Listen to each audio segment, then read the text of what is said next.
Köszöntöm nézőinket, szervusztok! Ma este egy különleges interjúval készültünk a számotokra, amelyben a világhírű kanadai írónővel, Margaret Atwooddal volt lehetőségem beszélgetni. A beszélgetést a Budapest Fórum szervezte, amelyet a Főpolgármesteri Hivatal, a CEU Demokrácia Intézet, illetve a Political Capital közösen hozott létre. A beszélgetés során természetesen érintettük a legfontosabb kérdéseket főművével, a szolgálólány meséjével kapcsolatban, de kitértünk a demokrácia, illetve a kereszténység fontosabb kérdéseire is. Igazán izgalmas perceket tölthettem Margaret Atwooddal, ő következik most. So, Miss Atwood, we are speaking on the occasion of this year's Budapest Fórum, co-organized by the Budapest Mayor's Office, the CEU Democracy Institute and Political Capital. It claims to be a, quote, pro-democratic, anti-populist platform in Central Eastern Europe. What are the greatest challenges faced by contemporary democracies in your opinion? In my opinion, well, I'm not alone, in my opinion. Democracy is having some attacks on it. And this kind of thing usually happens when there's been a system that has worked quite well for the people who like to be in charge, and then it stops working quite so well for them, and they lose faith in that system and want to put in something else that will keep them in control. So early democracies, let us say the United States, suffrage was pretty limited in the original 13 colonies. You had to have property, and you had to be a man. And in more southern parts of what is now the United States, you had to be white. Yep.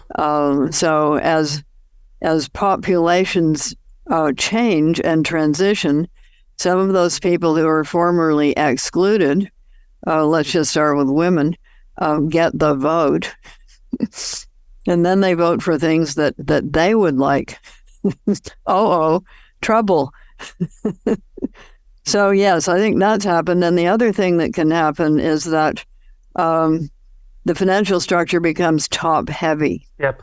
So too many people at the top have too much of the money, and the pyramid, as it goes down, the people at the bottom, and even the second from the bottom and the third from the bottom and the fourth from the bottom are either stagnant or they have less spending power than they had, say, 40 years ago. So the erosion of the middle class makes a lot of people angry because they expected to be in it and then they aren't. And then somebody comes along who says, only I can fix it. You've heard that before. Yes. And they say, oh, good, somebody's going to fix it. So they vote for an autocrat who really is working just for the rich people. Yeah, but so taking into consideration the influences of capitalism on democracy, to your mind, is populism inherently in contradiction with democracy? I'm not even sure what populism means. Yes. It contains the word popular, and we all like that. So we hear populism and we say, what's wrong with it? And it's related to the word population, and aren't we supposed to be in favor of the citizens and all of this kind of thing? But I think we need a different word to describe what is happening, because it is not... Okay, so what political scientists mean by it is an underclass rising up and being easily deceived and voting for things that they're told are going to benefit them, but they don't. I think that's kind of what they mean by that. But it's if it's not even clear to me, a lot of people are probably quite confused by it, which I am. So what we mean is, let us say, prelude to the French Revolution. Yeah, wasn't fun, that event. A lot of people didn't have a good time in it. But then you have popular uprisings. For instance, I'm old enough to remember the Hungarian Revolution of 1956, at which point I was 16. It made a big impression on me. Really? I even wrote, yes, I wrote quite a bad poem about it. I find when I'm looking at my early poems.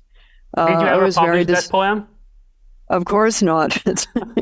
It's not very good. I don't entirely understand it, but maybe you should write a new one. Maybe I should write a new one, but it was very. It made a big impact, and I know a lot of people who got out of Hungary at that time because they went into the arts in Canada. A lot of them became filmmakers. Some of them were poets. Yep. One of my good friends went into publishing. She escaped at that time as a teenager with her mother. Although her kids keep saying, "You're getting younger and younger, Mom," at the time when you left. When you first began to tell us that you were like 15 and now you were 2. But she's never told anybody how old she is. Women's ages, well, everybody's ages have a way of moving around. Thank you very much for mentioning the heritage of the 56th revolution. It really moves me. Yes, well, a lot of people came here and, of course, became very suspicious of anything that looked like a totalitarian takeover. So most Hungarian viewers will know you as the author of The Handmaid's Tale and the vocal advocate for women's rights. Do you think that women on a global scale have become more powerful since 1985 when the novel was first published? Or is it the case that the old patriarchal structures are still in place, albeit in different forms? Okay, things have certainly changed. Since, I'm not going to say 1984, I'm going to say since 1955. Okay. That gives you a much longer time frame. So the progression of events was 1955 was still basically the 40s. And 1965 was basically still the 50s. So that kind of thing was still in place, I would say, until 1966. What happened then? 2 things. The birth control pill became available to people who weren't married and on their own recognizance. That is, they didn't have to get parental approval. Okay. So the birth control pill, although it made some people have strokes, gave you double vision. They hadn't perfected it, let's put it that way. It became widely available. The 60s at that point turned into the 60s, not the 50s anymore. And the second thing that happened, and you will think this is funny, so stockings for women used to come in pairs. They didn't have this joined thing that we call pantyhose or collant or tights or whatever you may call them. Those didn't exist. And in the middle of the 60s, they became available. And what did that enable? It enabled the mini skirt. Okay. So you think about it, don't think about it. You had the pill and the mini skirt, which gave you together the late 60s and the so-called sexual revolution.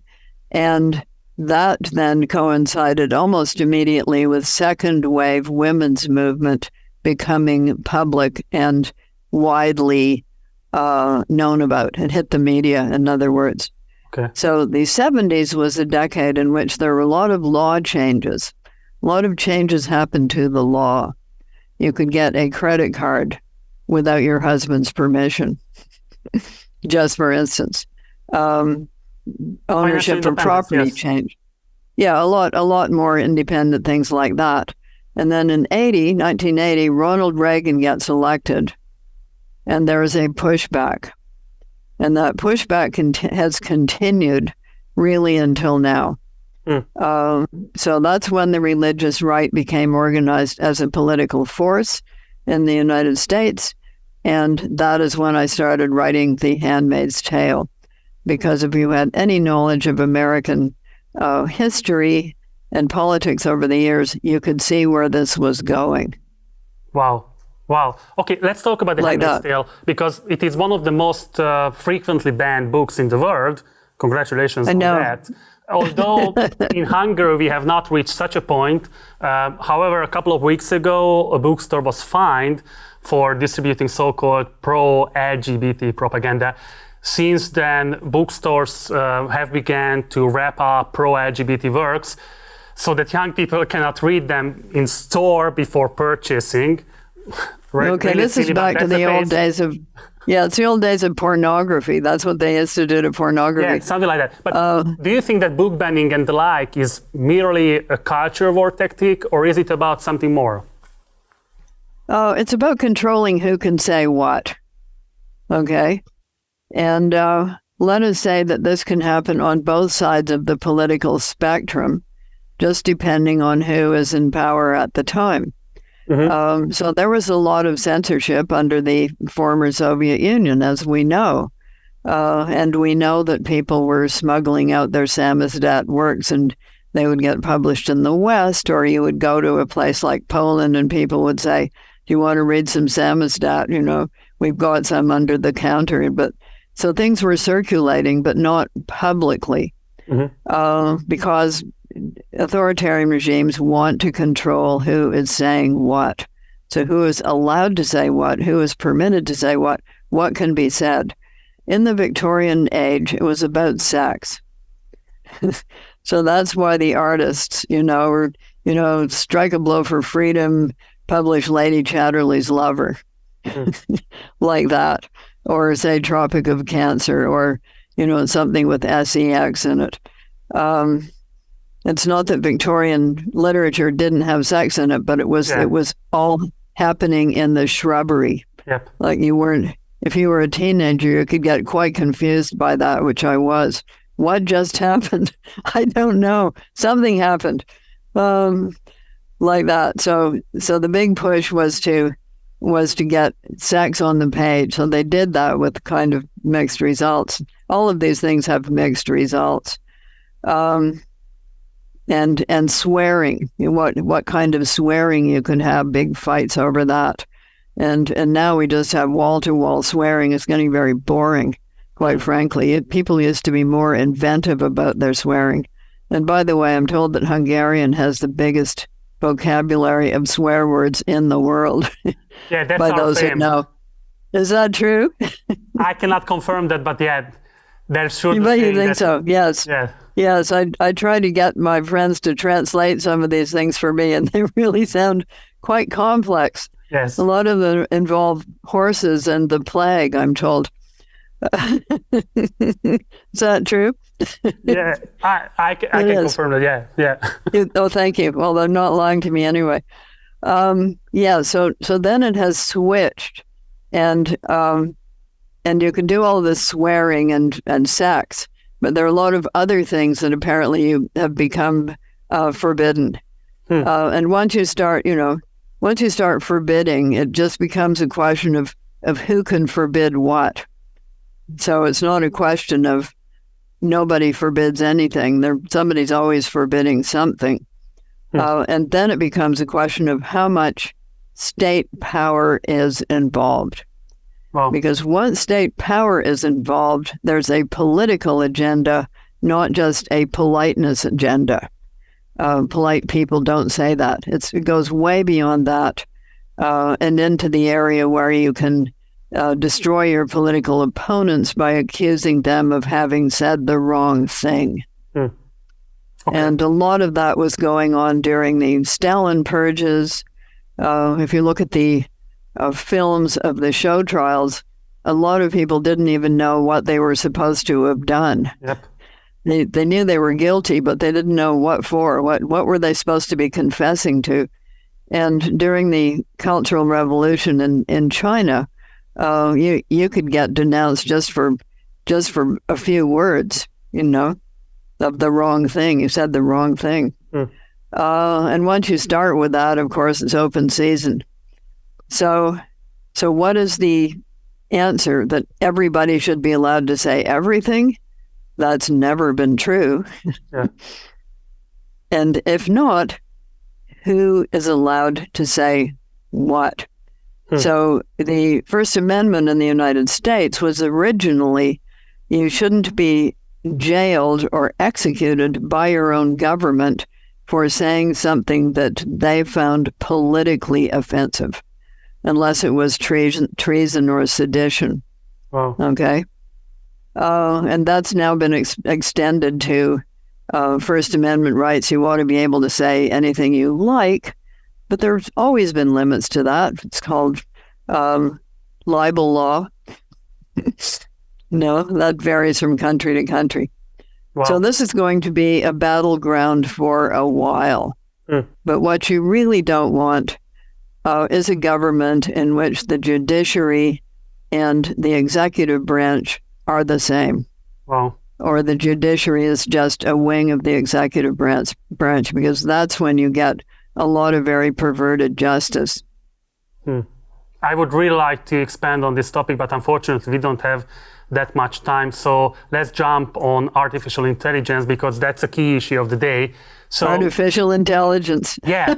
and the news broke recently that pirated copies of your works I know. have been used by companies to train their AI software. I know. It sounds fascinating. I know. But how did you feel when you first heard about this? Well, I thought they were very cheap. You know, why didn't they just buy the book if they were going to train their... But would you allow these software companies to use your work in order to train their softwares? I don't think I would have any control over that if they would purchase it legitimately. So we use legitimately acquired texts to train human beings. That's called education. Yep. But so the argument could be made that they are educating these intelligent machines, essentially. I'm waiting to see the legal cases over that. And right now, you can't copyright anything produced by such, what would we call it, by such a program, because it's not a person. It's not a human being. So you can produce this stuff, but you cannot copyright it so far.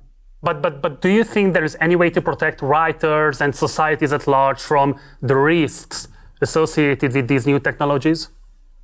Well, we don't even know what the risks are yet because they're so new. Yeah.